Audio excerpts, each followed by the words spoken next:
રામા કહું કે રામદે અને હીરા કહું કે લાલ, પણ જેને જેને રામો પીર ભેટિયા ઈ નર થઈ ગયા ન્યાલ. અરે જેને જેને રામા પીર ભેટિયા ઈ નર થઈ ગયા ન્યાલ.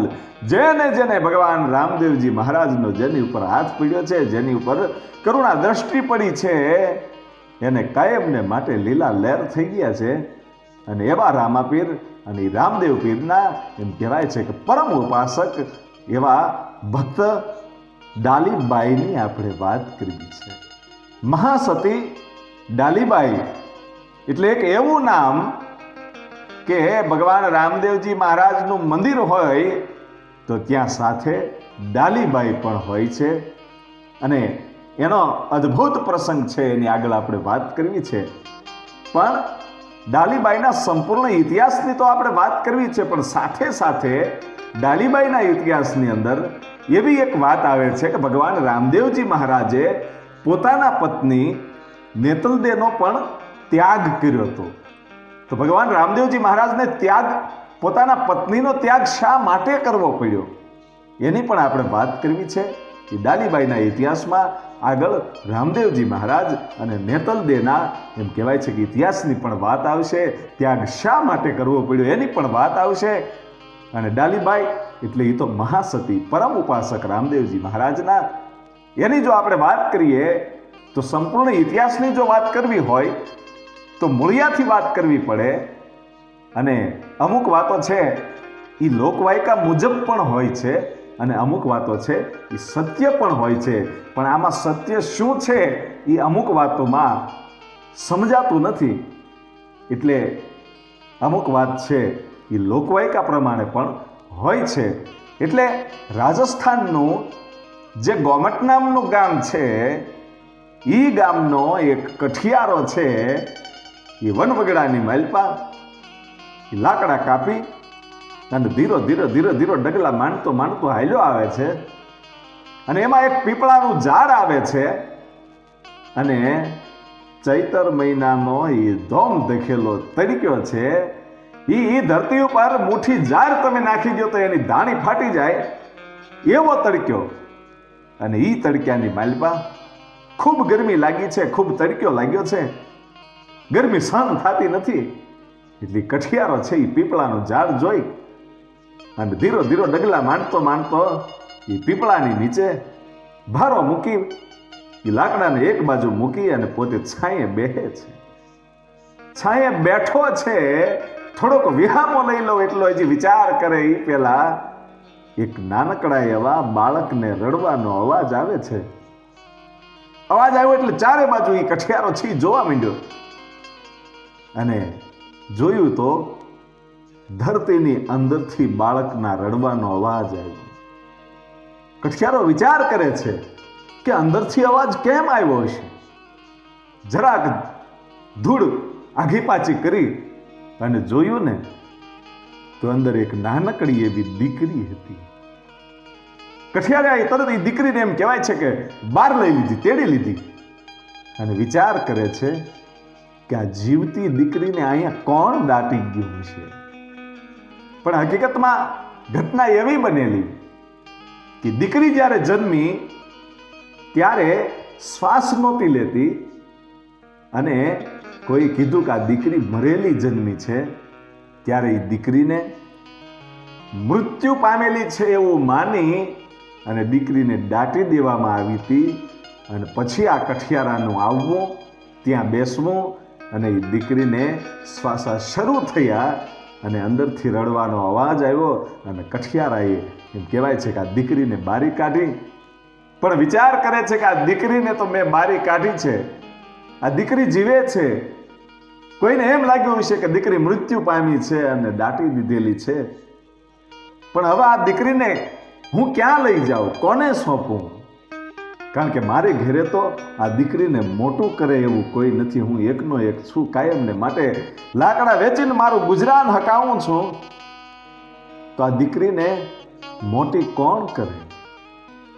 હજી વિચાર કરે છે. એટલે પોતાનું જે માથા ઉપર બાંધવા માટે જે ફાળ્યું હશે એને નીચે પાથરી એમાં દીકરીને સુવરાવી અને એમ કહેવાય છે કે જે પીપળાની ડાળી છે એ ડાળખીમાં એમ કહેવાય છે કે આ પોટલું છે એ બાંધી દીધું અને નક્કી કર્યું કે અહીંથી કોઈ પણ વ્યક્તિ નીકળશે ને આ દીકરીને રડવાનો અવાજ સાંભળશે એટલે એને લઈ જશે. આવો વિચાર કરીને ત્યાંથી નીકળવાની હજી જ્યાં તૈયારી કરે છે એવામાં એમ કહેવાય છે કે ચમાર સમાજના પતિ પત્ની જેનું નામ શાયર જયપાલ હતું એને ત્યાંથી નીકળવું અને આ કઠિયારાને જોયો અને કઠિયારાને કહે છે કે ભાઈ તારી દીકરી અહીંયા આ ડાળીએ તે બાંધી છે પણ રડે છે, તું એને હિંચકો તો નાખ. અને ત્યારે એ કઠિયારો એટલું કહે છે કે બાપા હું તો અહીંથી નીકળવાની તૈયારી કરતો હતો પણ આ દીકરી મને આ ધરતીમાંથી મળી છે અને મેં આ ડાળીએ બાંધી છે. મારે ઘરે આ દીકરીને મોટું કરે એવું કોઈ નથી. અને ત્યારે કઠિયારો એમ કહે છે કે હું વિચાર કરું છું કે આ દીકરી કોને સોંપું, આ દીકરીનું શું કરું. એવો વિચાર કરીને મને એમ લાગ્યું કે હું આ ડાળીએ બાંધીને નીકળી જાઉં. કોઈ પણ વટે માર્ગું નીકળશે ને આ દીકરીને રડવાનો અવાજ સાંભળી અને આ દીકરીને લઈ લેશે ને કોઈ એને મોટું કરી દેશે. અને ત્યારે એમ કહેવાય છે કે ચમાર સમાજના શાયર જયપાલ છે એ એમ કહે છે કે ભાઈ આ દીકરીનું શું કરવું એ નિર્ણય તો બાવા બાળીનાથ આપશે. કે બાવા બાળીનાથની જગ્યામાં હાલો આપણે એને પૂછીએ કે આ દીકરીનું શું કરવું. અને પછી ચમાર સમાજના જે શાયર જયપાલ અને એમના પત્ની હતા એ અને કઠિયારો આ ત્રણેય જણા છે એ ધીમા પગલે એમ કહેવાય છે કે બાવા બાળીનાથ ગુરુ બાળીનાથ જ્યાં બેઠા છે ત્યાં આવીને એના ચરણોમાં આ દીકરીને મૂકી અને બધી વાત કરી કે બાપુ આ દીકરી કઠિયારાએ ડાળીએ બાંધી હતી અને ધરતીમાંથી આ દીકરીને કોઈ દાટી ગયું હતું એ આ કઠિયારાએ બહાર કાઢી છે. પણ કઠિયારાના ઘરમાં કોઈ આ દીકરીને મોટું કરે એવું નથી. તો આ દીકરીને કોને સોંપવી એનો નિર્ણય શું કરવો એ અમે વિચાર કરીએ છીએ. એટલે આપને અમે આ નિર્ણય સોંપીએ છીએ કે આ દીકરીને શું કરવું. અને ત્યારે હસતા હસતા બાવા બાળીનાથ એટલું કહે છે કે જયપાલ, હે શાયર જયપાલ, આ દીકરીને તું લઈ જા અને તું મોટી કરી દેજે. કે હા કે બાપા હું તો ચમાર છું કે જાતિને પાતિનો જે ભેદભાવ છે ને એ હરિના દેશમાં ન હોય. અમે તો સાધુ છીએ, અમે તો સાધુ છીએ, અમારે જાતિ પાતિ કાંઈ હોય જ નહીં. એ તો માણસે પોતાની રીતે ગોઠવેલું છે અને તું આને લઈ જા. અને ત્યારે એમ કહેવાય છે કે શાયર જયપાલ છે એમ કહે છે કે કાંઈ વાંધો નહીં બાપુ, પણ આપના આશીર્વાદથી આ દીકરીનું નામ પાડી દો. તમે કયો એ નામ રાખીએ. અને તેથી બાવા બાળીનાથ એમ કહે છે કે આ દીકરી તમને ડાળીએથી મળી છે, એ પીપળાની ડાળીએ આ દીકરીને બાંધેલી હતી, ડાળીએથી મળી છે ને એટલે એનું નામ ડાલીબાઈ રાખજો. અને ડાલીબાઈ નામ પડી ગયું. અને પછી એમ કહેવાય છે કે સંતના ચરણે પ્રણામ કરી અને એમ કહેવાય છે કે શાયર જયપાલ છે એ ધીરે પગલે પોતાને ઘેર જાય છે. અને ધીરે આ દીકરી છે એ મોટી થવા લાગી. પણ ડાલીબાઈ આ તો પૂર્વ જન્મની કંઈક કમાણી હશે કે એને ભગવાન રામદેવ પીર મળવાનો હશે. અને જોજો જન્મથી આની ભક્તિ એવી કંઈક હતી કે આ દીકરી આના ઘરમાં આવ્યા પછી નાનકડી એવી હતી ત્યારથી રાહ જોતી હતી ક્યારે હું મારા નાથને મળી લઉં, ક્યારે મારા પ્રભુને મળી લઉં, ક્યારે હું રામદેવ પીરને મળી લઉં. એ ધીરે એમ કહેવાય છે કે દીકરી મોટી થતી જાય છે. એ ડાલીબાઈ મોટી થતી જાય છે ને 7-8 વર્ષની જ્યારે ઉંમર થઈ એ વખતે પોતે ગાયું ચારવા જાય છે. અને એમાં ઘટના એવી બનેલી, પોતે ગાયું ચારવા જાય અને એમાં ભગવાન રામદેવજી મહારાજની ગાયો છે એ પણ ચરવા માટે આવે, ગોવાળ ચારવા માટે આવે ને એમાંથી એક ગાય છે રામદેવજી મહારાજની પ્રિય ગાય જે હતી એ ગાય આ ડાલીબાઈ પાસે આવે અને ડાલીબાઈ એને વાલ કરે, એને પ્રણામ કરે અને ગાય છે એ પાછી જતી રહે. એવી રીતે ઘણો સમય સુધી હાલ્યું અને પછી ગોવાળ છે એ ભગવાન રામદેવજી મહારાજને વિનંતી કરીને એમ કહે છે કે બાપા, એક દીકરી આવે છે ગાયો ચારવા માટે અને એ દીકરી આવે ને એટલે તમારી જે વાલામાં વાલી ગાય છે ને એ ગાય એ દીકરીની પાસે જાય છે અને પછી તો સમય જતા ડાલીબાઈ છે એ કાયમને માટે પોતાની સાથે કંકુ લેતી આવે અને ગાયને કાયમ ચાંદલો કરી દે.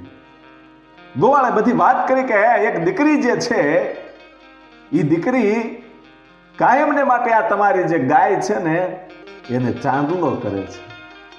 એમ કે હા, કે દીકરી કોણ છે, મારે જોવું છે, મારે એ દીકરીને જોવી છે. પણ અહીંયા તો રામદેવજી મહારાજને બધી ખબર હતી કે આ કોણ છે, શા માટે આ બધું થઈ રહ્યું છે. એ ભગવાન રામદેવજી મહારાજ છે એ બીજા દિવસે સવારે પોતાના લીલવે અસવાર થઈ હાથમાં ભાલો લઈ અને ધીરે ધીરે ધીરે ધીરે એમ કહેવાય છે કે રણુજાનો ધણજોળ નામનો જે વિસ્તાર છે ત્યાં પોતાની ગાયું લઈને આવે છે અને એમાં આ ગાય છે એ ડાલીબાઈને જોઈ અને ગડગડતી દોટ મૂકીને ડાલીબાઈ પાસે જાય છે અને ડાલીબાઈ જ્યારે ચાંદલો કર્યો અને આમ નજર કરી ત્યાં તો સાક્ષાત રણુજાનો રામો પીર સામો ઊભો છે અને એ આંખથી આંખ જ્યારે મળીને ત્યારે તો જુગ જુગના જૂના સંબંધો હોય એવું બધું મીંડું યાદ આવવાનું. ભગવાન રામદેવજી મહારાજે જ્યારે ડાલીબાઈની સામે આંખની સામે નજર નાખી ત્યારે ડાલીબાઈને પૂર્વજન્મનું જ્ઞાન થઈ ગયું હતું કે હું શા માટે આવી છું, મને રામદેવજી મહારાજને મળવાની આટલી બધી તાલાવાલી શાની છે, એ જ્ઞાન થઈ ગયું ભાઈ. બ્રહ્મ જ્ઞાન પોતાને ડાલીબાઈને મળી ગયું હતું અને ડાલીબાઈને કીધું કે બેટા શું નામ છે? કે મારું નામ ડાલી છે. કે કોની દીકરી છો? કે શાયર જયપાલની દીકરી અને ચમાર છીએ. કે બેટા તારા બાપુજીને તું રાજમાં મોકલજે. હે કે હા, મારે કામ છે. અને દીકરી જ્યારે ઘરે જાય છે ત્યારે સંદેશો આપે છે પોતાના બાપને અને કહે છે કે ભગવાન રામદેવજી મહારાજે તમને રાજમાં બોલાવ્યા છે. ત્યાં તો શાયર જયપાલ છે એ થરથર ધ્રુજવા માંડ્યો.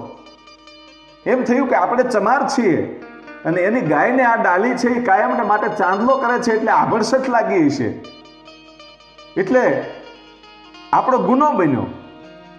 હવે તો આપણને કોટડીમાં પૂરી દેશે. પણ રાજનો હુકમ છે એટલે જાવું તો પડે. છેલ્લા જુહાર કરી પોતાની દીકરી ડાલીને અને પોતાની પત્નીને કહે છે કે કદાચ જો ઈશ્વરની ઈચ્છા હશે તો પાછો આવીશ, નહીતર તો આ એમ કહેવાય છે કે રામદેવજી મહારાજની કોટડીમાં પુરાવાનું છે. એવું નક્કી કરીને છેલ્લા જુહાર કરીને એમ કહેવાય છે કે શાયર જયપાલ છે એ રાજમાં આવે છે ને બહાર ઊભા રહે છે. ત્યારે અજમલજી કહે છે કે બાપ કેમ બહાર ઊભા છો, અંદર આવી જાઓ. કે બાપા હું તો ચમાર છું. અને ત્યારે એમ કહેવાય છે કે જે શબ્દ બાવા બાળીનાથે આને કીધો તો એ જ શબ્દ અજમલરાય એમ કહે છે કે બાપા જાતિને પાતી તો માણાએ બનાવી છે, એ કાંઈ હરિના દેશમાં કાંઈ હોતું નથી, તમે અંદર આવી જાઓ. અને પછી પોતાને થોડીક શાંતિ થઈ કે જાતિ પાતિમાં તો આ રાજ પરિવાર માનતો નથી એટલે કદાચ મને કોટડીમાં નહીં પૂરે, આભડશેટની કાંઈ વાત હશે નહીં એવો વિચાર પોતાને એમ કહેવાય છે કે આત્મો ઠેરવે છે. અને આવી અને અજમલ રાજાને, વિરમદેવને, રામદેવ પીરને પ્રણામ કરીને કહે છે કે બાપા બોલાવવાનું કારણ કે તમારી દીકરી ડાલીબાઈ છે ને એ ગાયોની સેવક છે, પરમ ભક્ત છે. એટલે એ દીકરીને તમે અમારી ગૌશાળામાં મોકલો, એ ગાયોની સેવા કરશે તો અમને ગમશે. અને ઘણી બધી દીકરીઓ આ ગૌશાળામાં સેવા કરે છે, તો તમારી દીકરીને પણ તમે અમારી ગૌશાળામાં મોકલો. કે કાંઈ વાંધો નહીં બાપા, મારી દીકરી આવશે. અને શાયર જયપાલ છે એ પોતાની દીકરી ડાલીબાઈને એમ કહેવાય છે કે રાજ દરબારની એ ભગવાન રામદેવજી મહારાજની ગૌશાળામાં એમ કહેવાય છે કે મૂકી જાય છે. અને પછી તો ગાયોની સેવા કરતા કરતા કરતા સમય જાતા રામદેવજી મહારાજે જ્યારે ડાલીબાઈની આંખમાં આહુડાની ધાર જોઈ તેથી રામદેવજી મહારાજ પૂછે છે કે બેન, રડવાનું કારણ શું? અને તેથી ડાલીબાઈએ કીધું તું બાપા, રડું નહીં તો કરવું શું? કે કેમ? કે મારા માવતરને ત્યાં દીકરો નથી, હું એકની એક દીકરી છું. અને રક્ષાબંધનના દિવસો આવે ને એટલે મને મારો ભાઈ યાદ આવે. મારે કોઈ ભાઈ નથી, હું કોને રાખડી બાંધું? વિચાર કરજો. સમય જતો રહ્યો છે. રામદેવજી મહારાજના પરમ ભક્ત ડાલીબાઈ થઈ ગયા છે. અને ઘટના એવી બની, ઈ વખતે રામદેવજી મહારાજ ડાલીબાઈને કહે છે કે બેન, આહુડા લોહી નાખ, તારો ભાઈ જ છું. હે કે હું જ તારો ભાઈ છું, તું મને રાખડી બાંધી દે. અને આ વાત સાંભળતાની સાથે ડાલીબાઈ છે એ તો એવી હરખ ગેલી થઈ ગઈ કે રામદેવજી જેવો જેને ભાઈ મળ્યો હોય તો પછી એમાં ઘટે શું? એમાં બીજું શું ઘટે? અને રામદેવજીને એમ કહેવાય છે કે ડાલીબાઈ છે એ બાજુમાં જઈ અને રાખડી બાંધે છે. અને રાખડી બાંધે છે એનો ઓછાયો જે છે, જે પડછાયો છે ડાલીબાઈનો અને રામદેવ પીરનો, એ પડછાયો બહાર પડે છે પ્રકાશને લીધે. અને એક બાજુ ડાલીબાઈ છે એ રામદેવજીને એમ કહેવાય છે કે રાખડી બાંધે છે, બીજી બાજુ આ પડછાયામાં કંઈક અલગ દેખાય છે. અને એ પડછાયો રામદેવજીના પત્ની નેતલદે છે એ જોઈ જાય છે. પડછાયો જોયા પછી નક્કી કર્યું કે રામાપીરા ગૌશાળામાં આવે છે અને અહીંયા ચમારની દીકરી ડાલીબાઈ છે. અને ડાલીબાઈની ઉપર એમ કહેવાય છે કે નેતલદેને શંકા ગઈ, પણ શંકાનું સમાધાન તો શું હોય? પોતે પાછા ફરી ગયા, રાજદરબારમાં જાય છે. ધીરે ધીરે ધીરે સમય વીતવા લાગ્યો અને રામદેવજી મહારાજ પૂછે છે કે નેતલદે, કેટલાય સમયથી આપ થોડાક નિરાશ હોય એવું લાગે છે. અને એ વખતે નેતલદેની આંખમાંથી આહુડાની ધાર થઈ અને એટલું કીધું, પ્રભુ, મારે ન જોવાનું મારાથી જોવાનું છે. કારણ કે તમારો પડછાયો છે ને એ મેં જોયો છે. તમે ગૌશાળામાં ડાલીબાઈની સાથે ઊભા હતા અને મને શંકા થાય છે. હે કે હા, કે હું તો ક્ષત્રિયની દીકરી છું, હું રાજપૂતાણી છું. આપ મને તમારી સાથે પરણીને લાવ્યા છો અને તમને એવું તે શું થયું કે આ ચમારની દીકરી સાથે તમારે સંબંધ જોડવો પડ્યો? હે કે હા? અને એ વખતે રામદેવજી મહારાજના રૂવાડા છે ઊભા થઈ ગયા, પણ કરવું શું વિચાર કરે છે. અને નેતલદેને કહે છે કે તમારી જે શંકા છે ને એ ખોટી છે. અને મારા હાથમાં તમે જોવો છો જે રાખડી છે ને એ મને ડાલીબાઈએ બાંધી છે. અને ડાલીબાઈ છે એ મારી બેન છે. કે નહીં, હું કેવી રીતે માની લઉં? અને ત્યારે રામદેવજી મહારાજ કહે છે કે તમે શંકા કરી છે દેવી, હવે તમારે આગળ કોઈ પ્રશ્ન કરવાની જરૂર નથી. પણ હવે આ રામદેવ છે એ તમારો ત્યાગ કરે છે. હો, રામદેવ પીરની ઉપર, ડાલીબાઈની ઉપર નેતલદેએ જ્યારે શંકા કરી ત્યારે રામદેવ મહારાજ છે એમ કહેવાય છે કે નેતલદેનો ત્યાગ કરે છે. અને ત્યાગ કર્યા પછી એમ કહેવાય છે કે નેતલદેવ પ્રશ્ન કરે છે કે મારો ત્યાગ કરવાની જરૂર શું પડી તમને? તમે એકવાર મને કીધું કે ડાલીબાએ મને રાખડી બાંધી છે અને આ રાખડી હું તમારા હાથમાં ત્યારથી જોઉં પણ છું, એટલે મને હવે તમારી ઉપર વિશ્વાસ આવે છે. પણ મારા નાથ, ભલે તમે ભાઈ બહેન હો, એ મેં વિશ્વાસ કરી લીધો, પણ મારો ત્યાગ તમે ન કરો. અને ત્યારે રામદેવ પીર એમ કહે છે કે મોઢામાંથી જે શબ્દ નીકળી ગયા એ નીકળી ગયા. તમે પડછાયા જોયા છે, પણ પડછાયો તો પ્રકાશ હોય ત્યાં સુધી હોય, પણ અંધારું થાય પછી પડછાયો દેખાતો નથી. એમ હવે તમારા અને મારા સંબંધો છે એ અહીંયા પૂરા થાય છે અને મારો સમય પણ પૂરો થાય છે, રામદેવજી મહારાજ કહે છે. અને ત્યારે નેતલદેવ બધું સમજી ગયા કે રામદેવજીનો સમય હવે પૂરો થયો છે, એટલે આવી કંઈક ઘટના બનવાની હશે. અને ત્યારે નેતલદેવ પ્રશ્ન કરે છે કે પ્રભુ, આપ હવે મારો ત્યાગ તો કર્યો છે, પણ ફરી પાછા ક્યારે મને સ્વીકારશો, ક્યારે તમે મળશો? અને ત્યારે રામદેવજી મહારાજ એમ કહે છે કે તમે મારી ઉપર સંદેહ કર્યો છે, તમે ચમારની દીકરી ડાલીબાઈ ઉપર સંદેહ કર્યો છે, એટલે હવે તમારે ચમારની દીકરી તરીકે અવતાર લેવો પડશે.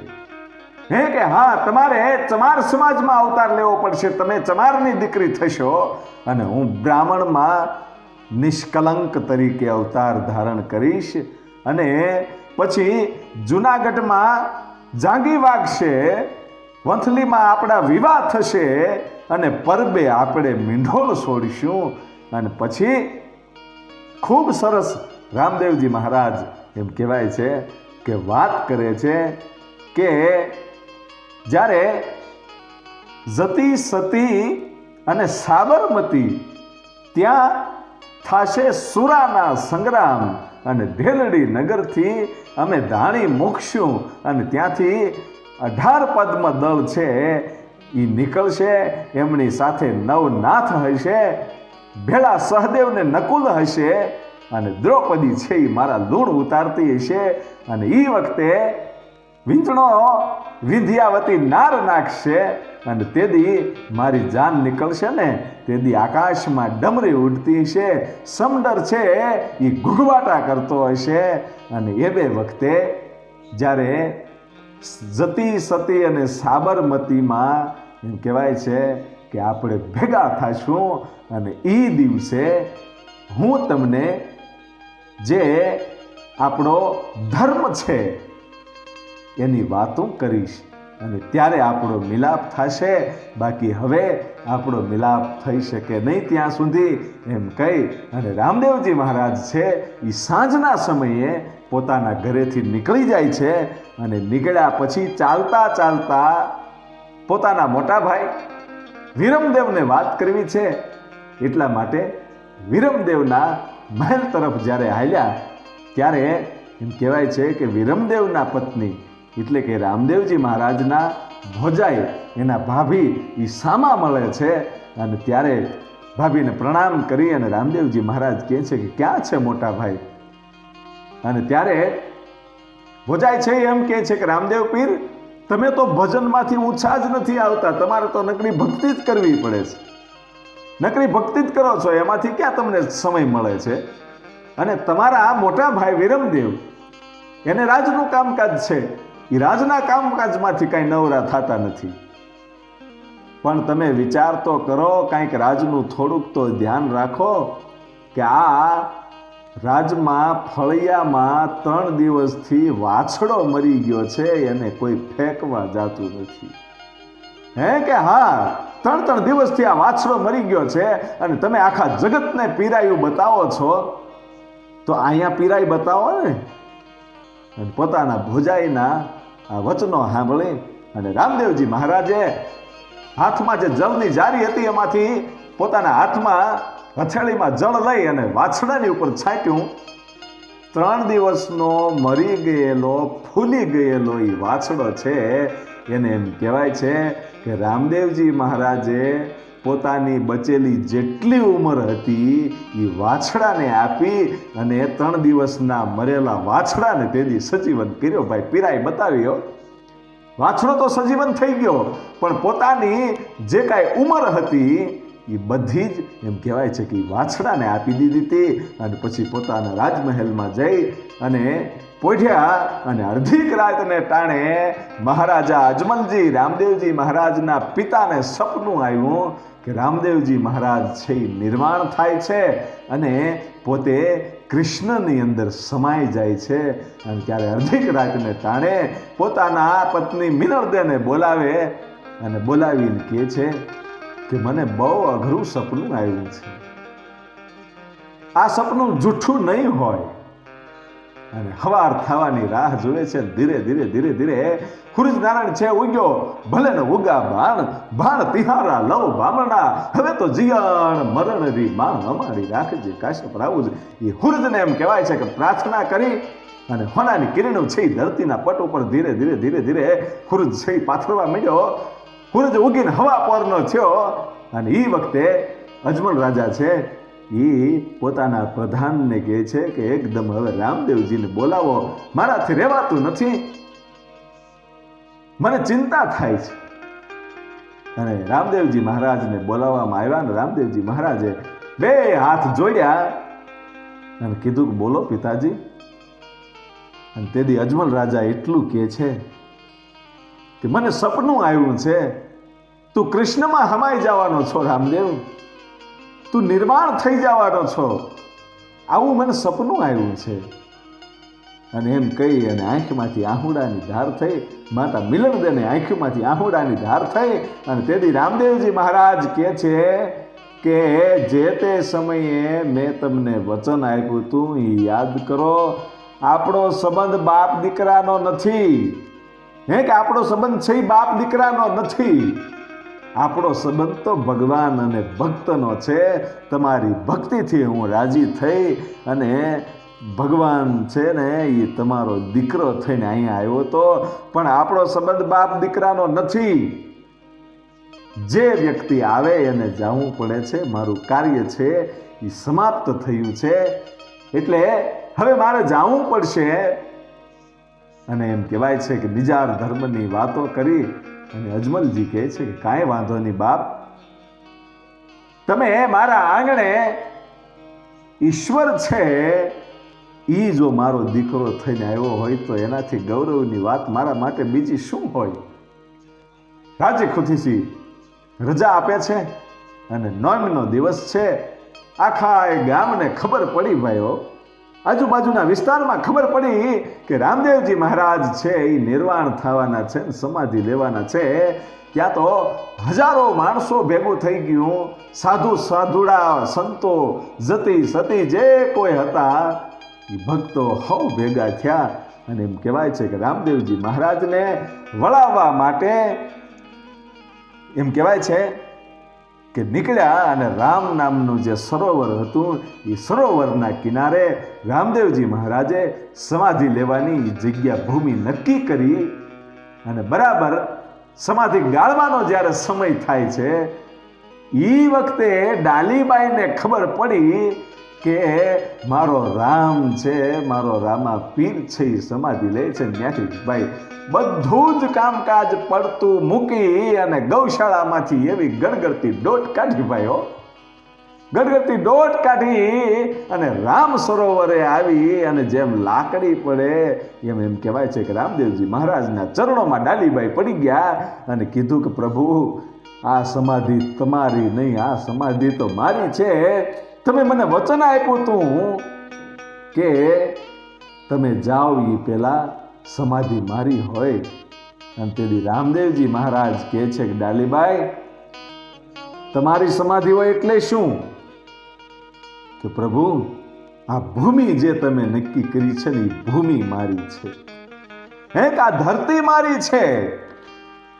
કે આ ધરતી તમારી કેવી રીતે? કે હા આ ધરતી તમારી હોય તો પ્રમાણ આપો. અને તેથી ડાલીબાઈ એમ કહે છે કે જમીનમાંથી આંટી, દોરો, કાંગસી, મોડીઓ અને ચૂંદડી આટલી વસ્તુ નીકળે ને તો માનજો કે આ સમાધિ ડાલીબાઈની છે. હે કે હા, કે હું પ્રમાણ આપું છું. તેથી રામદેવજી મહારાજ કહે છે કે તને એવો કોની ઉપર વિશ્વાસ છે, કોના ભરોસે તું આ બધું બોલ છો? ડાલીબાઈને રામદેવજી મહારાજ કહે છે કોના ભરોસે બોલો છો? અને તેથી ડાલીબાઈ એટલું જ કીધું તું કે હું એના ભરોસે બોલું છું કે જેણે દ્રૌપદીની લાજ રાખી હતી, મીરાનું ઝેર પીધું તું, એનો વિશ્વાસે હું આ બોલું છું, એના ભરોસે બોલું છું. સમાધિ ખોલાવો. અને એમ કહેવાય છે કે સમાધિ ખોદી અને સમાધિમાંથી ડાલીબાઈએ આપેલું જે પ્રમાણ હતું એ આંટી, દોરો, કાંગસી, મોડીઓ અને ચૂંદડી નીકળ્યા. અને પછી એમ કહેવાય છે કે રામદેવજી મહારાજને પ્રણામ કરીને કીધું કે આપની પહેલા હું જાઉં છું અને સ્વર્ગના સીમાડે, સ્વર્ગના દરવાજે હું આપનું સ્વાગત કરવા માટે ઊભી હશું. પ્રભુ, આપનું સ્વાગત કરવા માટે હું પહેલા જાઉં છું. અને વિચાર કરજો કે ભક્તિની કેટલી તાકાત હોય કે ભગવાનનો આવેલો જે કાળ હતો એને એક દિવસ પાછો નાખી દીધો. જે નોમનો દિવસ ભગવાને નક્કી કર્યો હતો એની ભગવાન કરતાં એ ભક્તિ આગળ થઈ જાય છે. એ ભગવાન કરતાં ભગત પણ મોટો હોય છે. એટલે એ ભક્તિ દ્વારા ડાલીબાઈએ રામાપીરને એક દિવસ, રામાપીરનું જે મૃત્યુ હતું, જે નિર્વાણ દિવસ હતો, એક દિવસ પાછો નાખી દીધો હતો. અને નવમીના દિવસે ડાલીબાઈએ એમ કહેવાય છે કે સમાધિ લીધી. અને દશમીના દિવસે, દશમના દિવસે રામદેવજી પીર મહારાજે એમ કહેવાય છે કે સમાધિ લીધી હતી. પણ સમાધિ જ્યારે ડાલીબાઈએ લીધી ને, પ્રમાણ નીકળ્યું ને, તેથી રામદેવ પીરે કીધું તું માંગી લે ડાલીબાઈ, આજ તારું પ્રમાણ છે એ સાચું પડ્યું છે, તું કે હું તને આપી દઉં. અને તેથી ડાલીબાઈ કહેતા હતા, આંખમાં આહુડાની ધાર હતી અને કહેતા હતા કે પ્રભુ, મારે તમે મળી ગયા પછી બીજું મારે શું જોઈએ? જુગ જુગ જોડી અમર રાખો, સાહેબ કાંડું નવ છોડ, ભેળી હમાતું ને ભજન તમારું, મારે તો તમારું ભજન જોવે છે. અને તેથી રામદેવજી મહારાજે કીધું તું કે હા ભાઈ ડાલીબાઈ, મંદિર જ્યાં મારું બનશે ને ત્યાં તારી મૂર્તિ હશે. રામદેવ પીર મહારાજ કહે છે, મંદિર જ્યાં મારું બનશે ત્યાં તારી મૂર્તિ હશે. તારી કીર્તિ છે એ રામદેવ પીરની હારે હવે અખંડ થઈ ગઈ છે. જ્યાં જ્યાં રામદેવ પીરનું નામ લેવાતું હશે ત્યાં ડાલીબાઈ પણ પહેલા હશે. અને કોઈ પણ વ્યક્તિ રામાપીરનો પાઠ કરશે ને તો ડાલીબાઈની વાડી ત્યાં હશે. અને સૌરો મંડપ જો કોઈ કરશે ને તો ચમારની દીકરીના હાથે વેજુ વણાશે અને એની દોરી બનશે. અને એ દોરી 52 હાથના લાકડાની સાથે બાંધે અને કોઈ ચમારની દીકરી દોરીને ખેંચશે ને તેથી જ સ્તંભ ઊભો થશે. અને આજે પણ એ જ નિયમ છે. આજે પણ હજી ચમારની દીકરી એ વેજુ વણી એ દોરી બનાવી અને 52 હાથના લાકડામાં એમ કહેવાય છે કે જ્યારે દોરી ખેંચે છે ત્યારે એ સ્તંભ ઊભો થાય છે. આ રામદેવજી મહારાજના એમ કહેવાય છે કે વચનો હતા. એ ડાલીબાઈનું નામ છે એ અમર થઈ ગયું. અને રામદેવ પીરે જ્યારે દશમના દિવસે સમાધિ લીધી ત્યારે સૌ લોકોને કીધું તું કે હું સમાધિ તો લઉં છું પણ જોજો ભૂલ નહીં કરતા, આ સમાધિ ક્યારેય ખોલતા નહીં. અને પછી સમાધિ લઈ લીધી. અને આપણે વાત જાણીએ છીએ કે જે હરભુજી હતા એને રામદેવજી મહારાજ જ્યારે વનમાં મળ્યા ત્યારે રામદેવજી મહારાજે કીધું કે આપ રાજમાં જાઓ, લ્યો આટલી વસ્તુ લેતા જાઓ. અને જ્યારે આવ્યા ત્યારે 3 દિવસ એમ કહેવાય છે કે રામદેવજી મહારાજે સમાધિ લઈ લીધી, એના થઈ ગયા હતા. અને હરભુજીને તો ભગવાન રામદેવજી મળ્યા હતા. અને પછી આ લોકોને ખબર પડી કે રામદેવજી મળ્યા હતા કે આને 3 દિવસ અગાઉ સમાધિ લઈ લીધી છે તો રામદેવજી મળ્યા કેવી રીતે? એટલે લોકોને શંકા ગઈ કે રામદેવજીએ આપણે સમાધિ દઈને આવ્યા ને પછી બહાર નીકળી ગયા હશે, હાલો સમાધિ ખોદો, જોવું છે. અને જ્યારે સમાધિ ખોદવા ગયા ત્યારે આકાશવાણી થઈ અને કીધું તું કે મેં તમને આ સમાધિ ખોલવાની ના પાડી હતી, છતાંય તમે શંકા કરીને સમાધિ ખોલવા માટે આવ્યા. એટલે હું તો એમ કહેતો હતો કે તમારી પેઢીએ પેઢીએ અહીંયા પીર અવતરશે, પણ તમે મારી ઉપર શંકા કરી છે એટલે હવે પીરાણું છે એ પાંચાળમાં જાય છે. અને પછી પીરાણું પાંચાળમાં આવ્યું, એ પાળિયાદનો પીર વિહામણ બાપુ એ જ રામદેવ પીરનો બીજો અવતાર છે. અને આવા જ ઇતિહાસ સાંભળવા માટે અમારી યુટ્યુબ ચેનલ આઈ મોગલ સ્ટુડિયો મુંડકીધાર અને લોક સાહિત્યકાર લાખાભાઈ રબારી, આ ચેનલને આપ સબસ્ક્રાઈબ કરજો. અને અમારી બીજી એક યુટ્યુબ ચેનલ છે આઈ મોગલ સ્ટુડિયો સ્ટોરી, એમાં બધી હાસ્ય વાર્તાઓ, વ્રત કથાઓ એવું બધું આવે છે, તો એ ચેનલને પણ આપ સબસ્ક્રાઈબ કરજો.